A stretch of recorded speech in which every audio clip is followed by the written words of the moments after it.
checking out this 2013 Chevrolet Camaro in Summit White. Now this one does have the 3.6 liter V6 and pretty sharp looking car.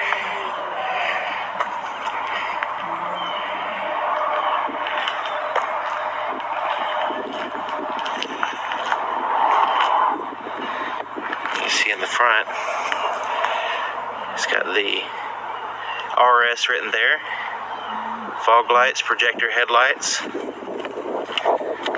and looks like an LED accent around the headlights, which is pretty cool looking. It's kind of windy today, so you excuse that. I know that it's probably going to have some wind noise on this video.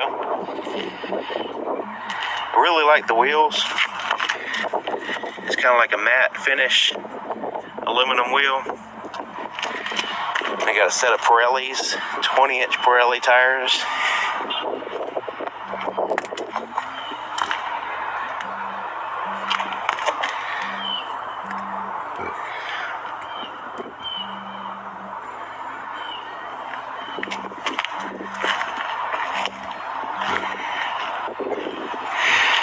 Now it does have remote start, so I'm going to go ahead and start it up.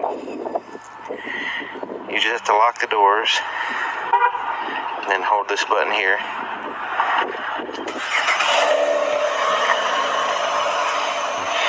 Now it does have a backup camera. Right there is the lens for the backup camera. It has backup sensors too. Has dual exhaust. Now I'm going to go ahead and open up the trunk. See, it's space here. It has a pretty good amount of space inside, but the opening is kind of limited. The spare tire is under there, but it's a little bit of a pain to do it. Lift it up and show you with one hand, so I'm going to skip that.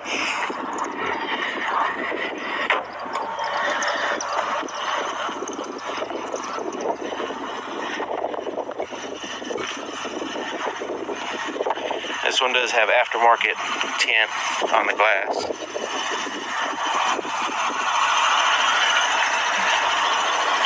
You can unlock the doors using the key. Here's the inside of the front door.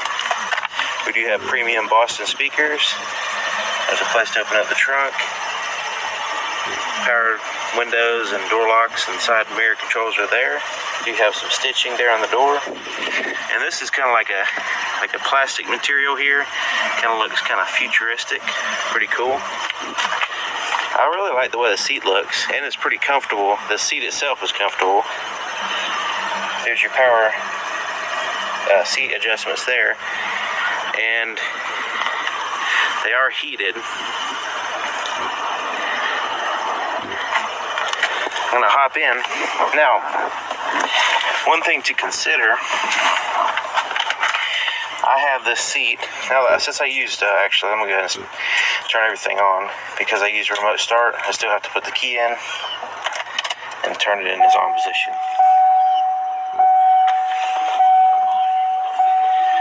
But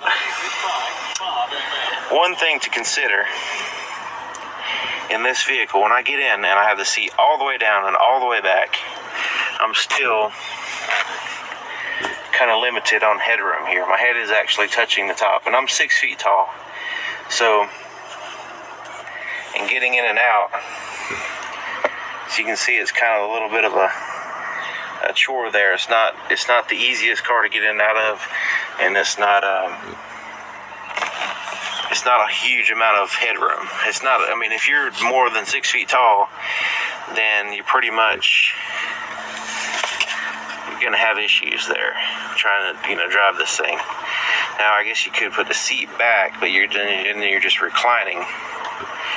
So, just kind of closing the door, I'm bumping my head on the top here. So, just that, if you're 6 foot or taller, you want to test drive a vehicle like this and make sure that you're going to be comfortable in it, before you go shopping all around and inspecting every feature in them, because it might be a deal breaker just in that.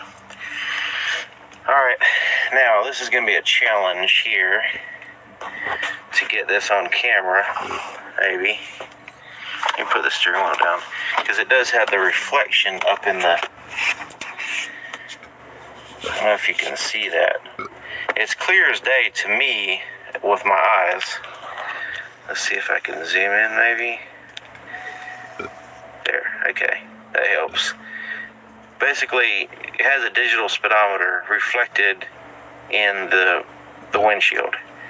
So when you're driving along, you kind of like see the speed right there in front of you.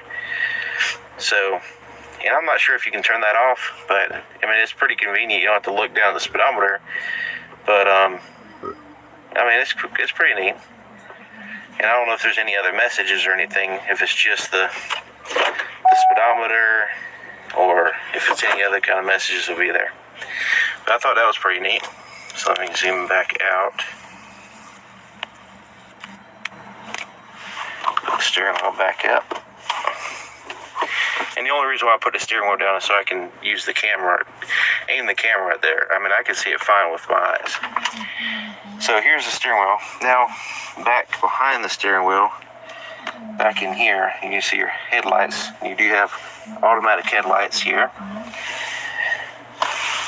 You can see it kind of, when you close the door, kind of wraps around. Steering wheel is kind of sporty looking.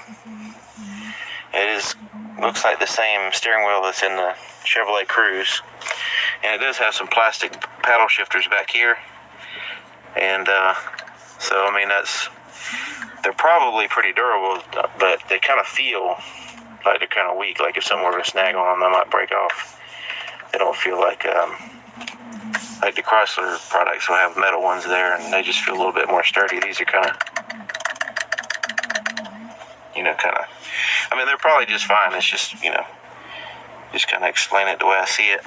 Here's your headlight controls, or probably, let's see here. That's for your fog lights, I guess you can say. I'm not sure. I hadn't spent a lot of time with this car, so some of the things may be conjecture, but I'm just kind of showing you the car. There's your cruise control, obviously. On this side, you got your volume and stuff for your radio. There's your gauges, and it has a digital speedometer there as well. Here's your radio. I do like the stitching here, and I like the way the dash looks. Overall, looks pretty cool. Real low. It has such a low ceiling that the visors are really tiny. I don't know if you can see, but it's just like a little tiny, just a few inches of visor there. But let's go here to this screen. It has these like buttons here. They're not really like touch buttons, I guess you can say. Let's go to the menu. Has Pandora, XM radio, AM, FM, stuff like that.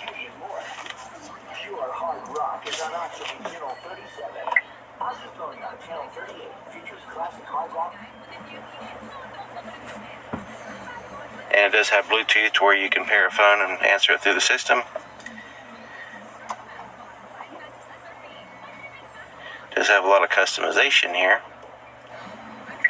Digital temperature outside, digital clock. Then you've got heated seat controls here in the center, as well as your climate controls around. Just your fan there. Your temperature on that side. Then you got some gauges. They're kind of hard to see from my angle. There's oil pressure and voltage, oil temperature, and transmission temperature. But from my angle, they're kind of hidden, or you kind of have to move your head around just to see them. You do have traction control that you can turn off there. You do have a power supply here. And there's your shifter. I'm going to put it in reverse so you can see the backup camera. And it has a wide angle display so you can see pretty good.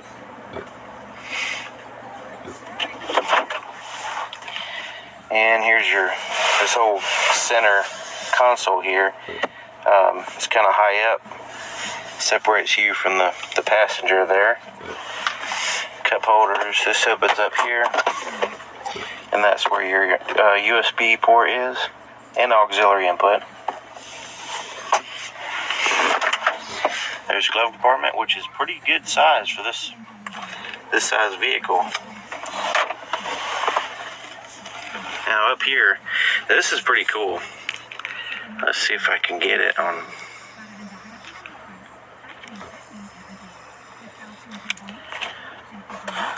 Really need to get a good view of this rear view mirror, because the rear view mirror looks really awesome. Probably one of the best ones I've seen. Man, I wish it was CAMARO. But the sun's. I'm gonna have to move the vehicle because this is kind of neat. And I wanted to show you, and it's kind of like aiming towards the sun, so it's causing a problem with that. Alright, so now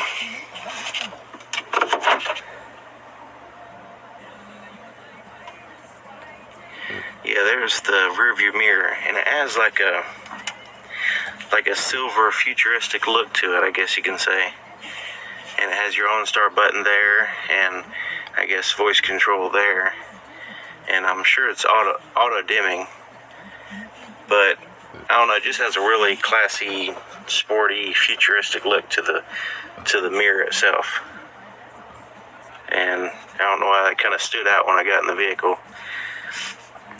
And there's your garage door controls here, and does have tap lights here. Now, it does have a sunroof, and you can adjust the sunroof with this button here. So you can vent it, open it up, stuff like that.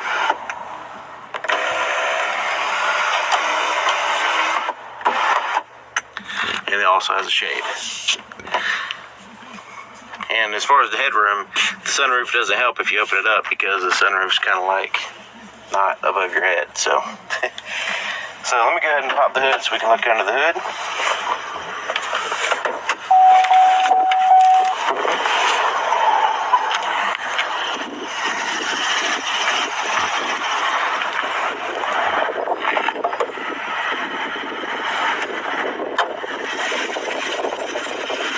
There's a 3.6 liter V6.